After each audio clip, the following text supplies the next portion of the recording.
Good morning, I'm Elyse Coulter. Megan has the morning off. And I'm Eric Elkin. Thanks for waking up with us this Wednesday morning. A New Jersey town's taking recycling to a whole new level. It's collecting Christmas trees and planting them along the sand dunes on the beaches in Toms River. The Republican response to President Obama's State of the Union speech took a dig at the GOP's presidential frontrunner. South Carolina Governor Nikki Haley. Tomorrow's the big night. Someone could win the highest lottery jackpot ever. But if you're jumping in an office pool like we did, here are some things you need to keep in mind. Unless the driver has an ice chisel, I'm guessing they likely got a ride home. Carsicle, is that a technical, did you come up with technical that? term? No, I did not come up with that. It's National Weather Service right there.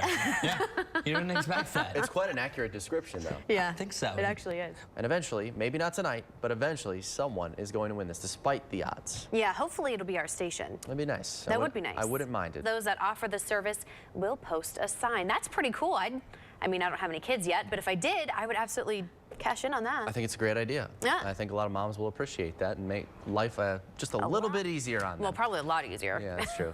Wait till you see this. It's the latest weapon in the fight to keep the streets of Portland clean.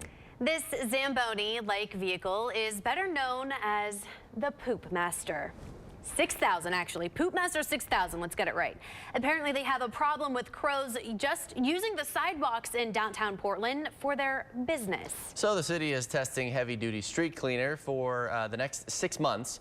Residents just hope the machine is up for the job. And they be in your way too. If the 6-month test works out, the city will buy a Poop Master 6,000. The cost is $60,000. Who knew you had to go to those lengths to clean up bird poop? Who came up with the name Poop Master 6,000? I mean, that's what I want to know. It's the job. Well, the 6,000. I just wonder where the 6,000 comes from. Maybe because it costs $60,000 to buy it. I don't know. I prefer playing hockey on a sheet of ice than what that Cleaning up the Zamboni Poop has to Master. do. Yeah. 7-Eleven is our time. Still to come.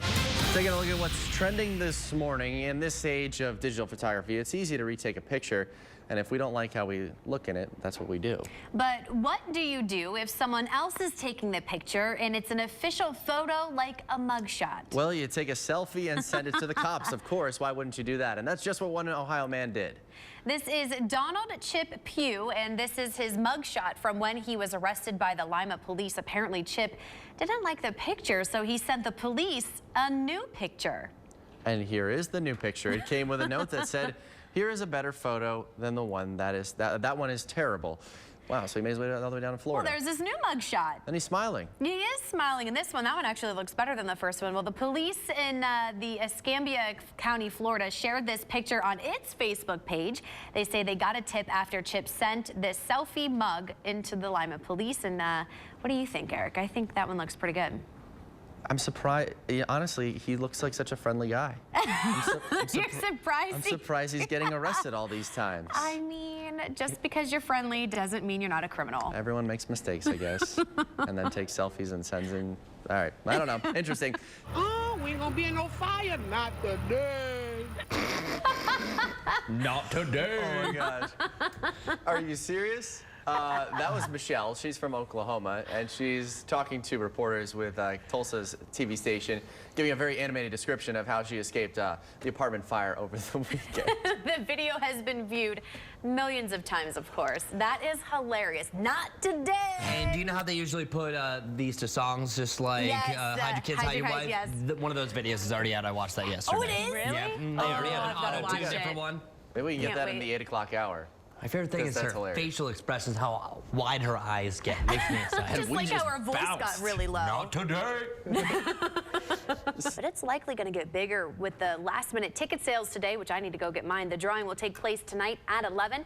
We're going to have those numbers for you tonight on Fox 45 News at 11 on ABC. The odds of winning are 1 in 292 million, but it doesn't hurt to try. So you're saying there's a chance. Powerball fever is spreading to Canada. I love Canadians, but man, how much would that stink if the Canadian won the Powerball the jackpot, 1.5 billion. Or somebody from a different I'd be a country little decides upset. to come here and buy a quick Powerball, and then over in Spain, oh yay. But Canadians are known to be very friendly, so I'm sure if they won that, they would just distribute it to Spread the everyone. love. Yeah. My big thing is I really hope that a humanitarian wins it, because with that money, if you have somebody you with could a do really such big good. heart, what they can give back, that is just so much money, especially even if they take the yearly amount, which will be like over 40 million. I really hope it's a good person. man, they can really change the world. Yeah, like you. Sounds like you better get a ticket. I know, Yeah. I was like, you better go could be get the one. that changes the world. I would love to change the world, and I'll change all my coworkers' lives as well. You know what? I would appreciate that. Yeah. This makes no sense. It costs the federal government a pretty penny to make nickels and pennies, and the U.S. Mint has yet to make any recommendations to Congress. Interesting. It costs more to make it than it actually is worth. 8 cents to make a nickel. And I don't know where you come up with 1.7 cents to make 1 cent, but You know, some it's interesting math. numbers there. Well, it looks like students at Miami University will have to get used to walking. The school has officially banned hoverboards from campus. An elementary school in Arizona is taking learning to the next level, using virtual reality to engage kids like never before. And Ohio Congressman Mike Turner releases a statement ahead of President Obama's State of the Union address tonight. Is a new job one of your New Year's resolutions, or maybe a career change? If you're looking to switch fields, here are some of the fastest growing job titles for 2016. We were the only station there as a shouting match breaks out at Butler Township's Board of Trustees meeting. And sad news out of Cincinnati this morning. A teenager shot and killed inside his own home when his father mistakes him as a burglar. Oh, yeah. Absolutely heartbreaking. Jordan Mack told his father he was going to school but decided to skip class. When he came home unexpectedly, his dad thought he was an intruder and fired his gun. The Cincinnati police chief is calling it a tragic event. No word on any charges this morning. And an update now on the home explosion in the Cleveland area. This morning, the community is remembering the family of 4 killed Monday night when their home suddenly exploded. Neighbors tried to rescue Cindy and Jeff Mather and their 2 children, but became overwhelmed by the smoke. The house turned into a massive fireball with flames shooting everywhere. That I encountered in my 25 years. The 4 victims were all found on the first floor. Investigators are still trying to figure out what caused the explosion. They're leaning away from a gas explosion and say it appears to have started in the center of the house on the first floor. They're still not sure why no one inside was able to get out, and so far they're not ruling out any cause.